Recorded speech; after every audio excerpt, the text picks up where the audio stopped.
We just exported it. All the companies exporting are foreign owned, and they keep the money in foreign banks and foreign institutions. And that is why most of the mining communities are underdeveloped or poor. Whether or not wealth redistribution is adequately stated in the budget, we also use this to see how the fiscal responsibility and credibility of the government is catered for in the budget. And also Abusia Honorable Kwame A+, the first term our parliament, and also Abusia de Wia now can energy when was from Abusia in easy cry. You say about political analysis there, Ura Kwame A+ or number 1 on the Edem Abusia and the our parliament house or mention. Yenhwe videos no na yenhwe issues a Abusia omu raise or parliament house or na yenhwe eye adwenkyera eye Ura Kwame A+ on the Edem or the ma Speaker of Parliament.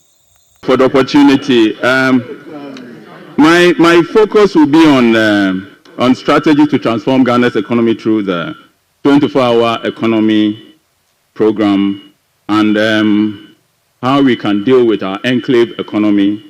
And as a member of the Committee for Foreign Affairs and Regional Integration of the Ninth Parliament, I also look at how we can leverage the Africa Continental Free Trade Agreement for sustainable development. Mr. Speaker, in the landmark case of Tufor versus Attorney General, Justice Sowa, who was the Chief Justice at the time, delivered a historic judgment that reinforced the supremacy of our Constitution. In fact, he stated, and I quote, "The Constitution has a spirit, and its language must therefore be considered as if it were a living organism capable of growth." Statement by Justice Sowa applies to the 2025 budget. In fact, it must not be seen as mere figures, but as a living blueprint with a spirit or even a soul. It carries the hopes of struggling Ghanaian families, the dreams of young entrepreneurs, and the fate of critical national policies and programs. If this budget is implemented with sincerity, it has the ability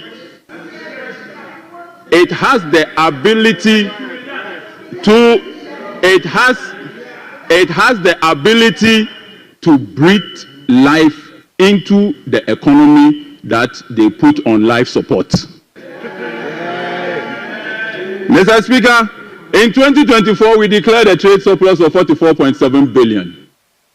Out of the 44.7 billion, we exported about 294 billion and a total import of 250.2 billion. Ghana recorded this trade surplus. However, I agree with those who say our economy is an enclave economy because most of our resources is coming from raw materials which we export without adding value. And the President, in his wisdom, has seen that we exported about 162 billion, representing about 55.3% of our total exports in gold to foreign countries. We exported about 52.58 billion in crude. We exported raw cocoa beans about 21.55 billion. And Mr. Speaker, this did not impact our economy that much because we just exported it. All the companies exporting are foreign owned, and they keep the money in foreign banks and foreign institutions. And that is why most of the mining communities are underdeveloped or poor. And this is why, if you look at the budget for 2025, at page 54, it says that what it implies is that the government will implement a 24-hour economy to boost industrial production, trade, and jobs. If you summarize page 33 and 34, what it says is that the focus will be on reducing imports by encouraging local manufacturing of essential products, and key sectors include agro-processing, pharmaceutical, and textiles to improve Ghana's self-sufficiency. If you look at page 55, it says that Ghana will establish a gold board to ensure that we are refining our gold instead of taking it out in raw. Because, Mr. Speaker, if you look at the year 2024, Mr. Speaker, if you look at the year 2024, we exported about 40% of the 11.6 billion to the United Arab Emirates in raw gold. We didn't add value and we didn't make more out of it. And therefore, Mr. Speaker, the question our colleagues on the other side should be asking is that if we are employing more to produce more, where is the market?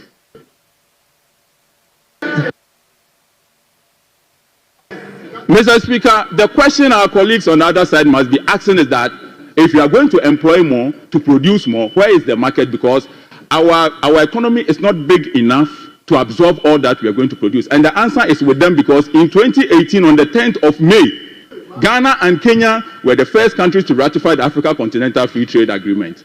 And so they shouldn't be looking at Ghana only, we should be looking outside Ghana, because the agreement allows us to produce here and take to other countries duty-free.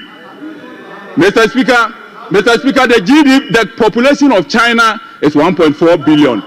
The population of Africa is 1.4 billion. But the GDP of Africa is 3.4 trillion, and the GDP of China is 17 trillion. And what is worse is that the population of EU is about 449 million, but their GDP is about 20 trillion, because they are adding value, they are employing many people to. Thank you very much. Speaker, I rise to contribute to the debate on the 2025 budget statement and economic policy of the government of Ghana for the 2025 financial year. Mr. Speaker, as a development finance analyst, there are some key questions that we ask whenever a government presents a budget. Because beyond revealing the revenue and expenditure in this document, the budget also must answer some key questions, including whether or not wealth redistribution is adequately stated in the budget. We also use this to see how the fiscal responsibility and credibility of the government is catered for in the budget, and also it helps us to better understand the overall policy direction of the government. Mr. Speaker, having gone through this budget as presented by the Finance Minister, Dr.